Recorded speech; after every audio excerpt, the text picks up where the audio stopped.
2003, in the morning, Kony had been fighting for over 22 years. Kony had been cutting the ears of people, the nose, mouth, and the main, really, if you want to see, he had caused a lot of problems. The half of the country, the northern axis, there have never been large camps, IDPs, in the whole of Africa, like we had in northern Uganda. I felt that rather than sit here in Kampala, the best effort was to go back home and find a solution to the challenges we had in Rwadans. We formed what we call the Arrow Boys, with my friend Musa Feru, Amuka in the Lamo axis, Frontier Guards in Kitgum. The rest is history. I was with Mary Karolo Fruit in government. Finally, I was with Mary Karolo Fruit in government. I moved a motion for the disarmament of Karamoja sub-region. Why? Because Karamoja, which is 10% of the land area of Uganda, had over 80,000 guns, which were causing instability from the Acholi sub-region, Lamo, Teso, Bugisu, Kapchorwa, and the 11 ethnic groups within Karamoja. You see these people not far away at the side here begging. Those are destitute and people and the mothers who have been rejected by the family because their husbands or those that have remarried have been killed severally. What am I saying? That motion, and I thank His Excellency the President of Uganda for being able to disarm the Karamojong or the Karamoja sub-region, which Kenya has not been able to do with the Pokot and the Turkana. But Uganda now is peaceful from the north to the south, east to the west, because of peace. I want therefore to reiterate and make this firm position. 80% of the population is below the age of 30 years. 55% of the population is below the age of 16 years. Between 0 to 4 years, the number of children born today and 4 years is nearly 8 million. What does that mean? We have a young population which does not know the dangers that the country has gone through in the past. Mary Karolo Fruit, Honorable, was talking about the intolerance in the social media platforms, the culture of abuse, the culture of intolerance, the culture of human rights abuse. This all generates conflict. I want to appeal to you as ABETO, and you who are facilitated, the human rights activists, to find ways and means of continuing to inculcate the principles of reconciliation, the principles of peace, the language that is being used, and the social media poses a danger to our society. I thank you. There was a hook, a metal hook that all these villagers were using. A number of them later on became mentally disabled.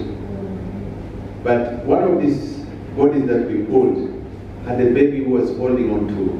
Mother was holding on to a baby in the back. The cardinal screamed. He cried out loud and said in Luganda, Katonda wafe tusonyiwe. Katonda wafe tusonyiwe. God forgive us. God forgive us. I want to tell you that the memory of all those bodies that came across the River Kagera were the first figures that were a display, and I took the BBC team and the Reuter there personally. And that was the first record of the genocide of Rwanda. Later on, we went into a place called Byumba, And one of the homestays that were going around trying to help people in this genocide case, I remember that in that homestead, the father was long gone, the relatives, the young people, all lying in the homestead. I want to tell you that in one of the banana gardens, not far away from the homestead, I heard a voice. And it was a baby. And the baby was holding on to a mother who had already been chopped, long gone, about 3 months, holding on to the breast of a mother who was long gone. That's the pain of a conflict, which is along the lines of ethnicity, tribalism, if you want to say, which was orchestrated between the Hutus and the Tutsis. Same language, over 85% are all Catholics. But they killed themselves right up to the pulpit of some of the churches. Peace is a very vital instrument in governance of society. People wonder why I'm a very good friend of Raila Odinga. In 2007,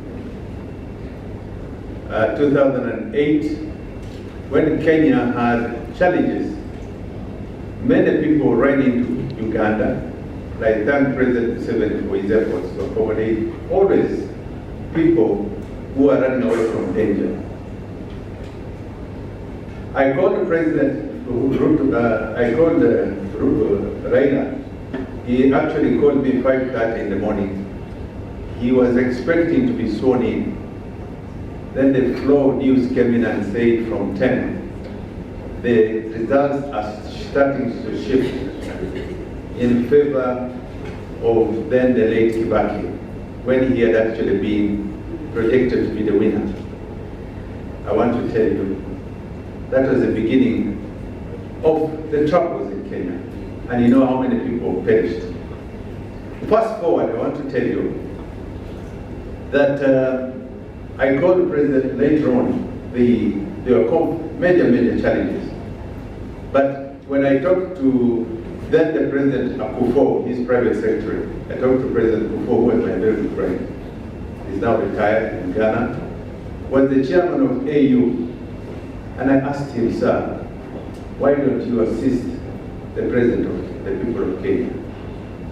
And I know Prime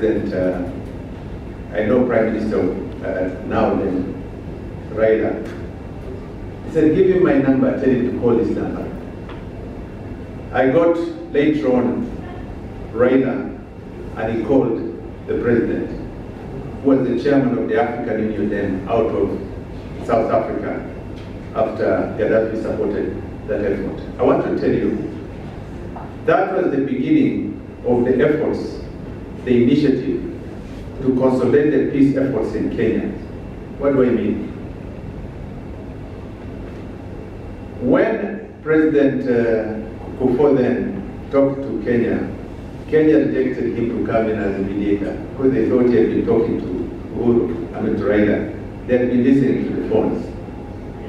But later on, he said, if they don't want me, I have Kofi Annan here.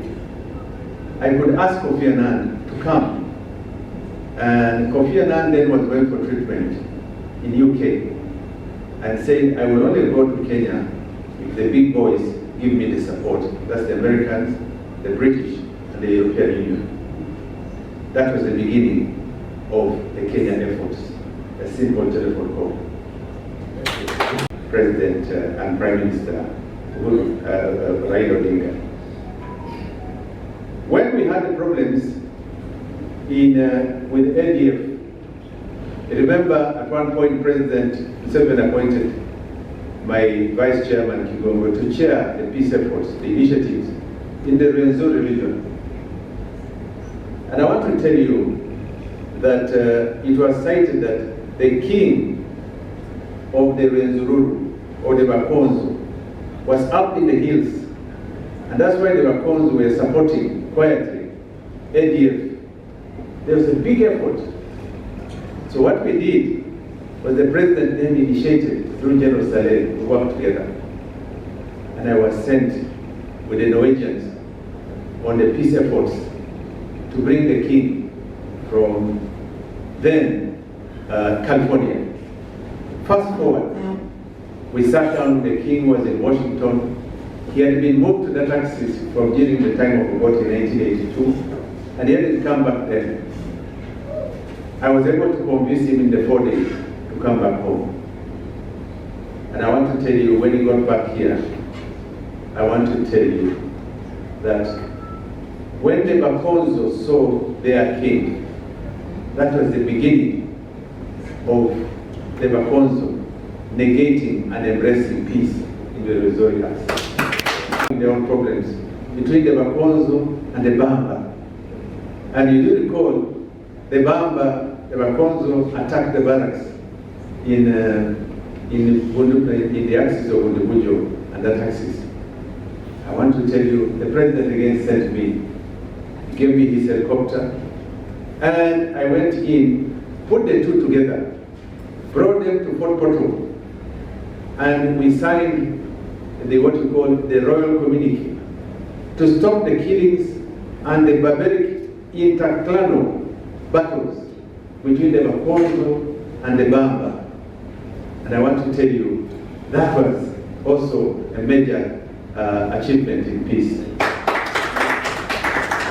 I'm giving you this to highlight the efforts of peace in the sub-Saharan, in the Greater Institute.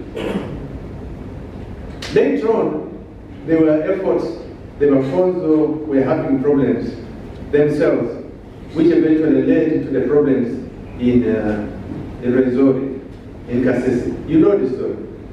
I will not go to the details because it's not the right forum. But I want to tell you that I have told the king that the chairman, Chirumira Mutima, and the Royal Guards were a major impediment to the peace in Kasese. And he needed to get the other 7 people who had killed the UPDF and the guards of government. That government wanted. That was not heeded too, and that's what led to the conflict inside. Because I think some people, I think the king was ill-advised. But I want to tell you, again, peace is a vital element in reconciliation because I'm maintaining peace in the country. If we had pursued the line we had looked at, we would have avoided possibly the loss of life. Finally, I want to tell you that among many other things that we've done in terms of peace, Kony attacked the Teso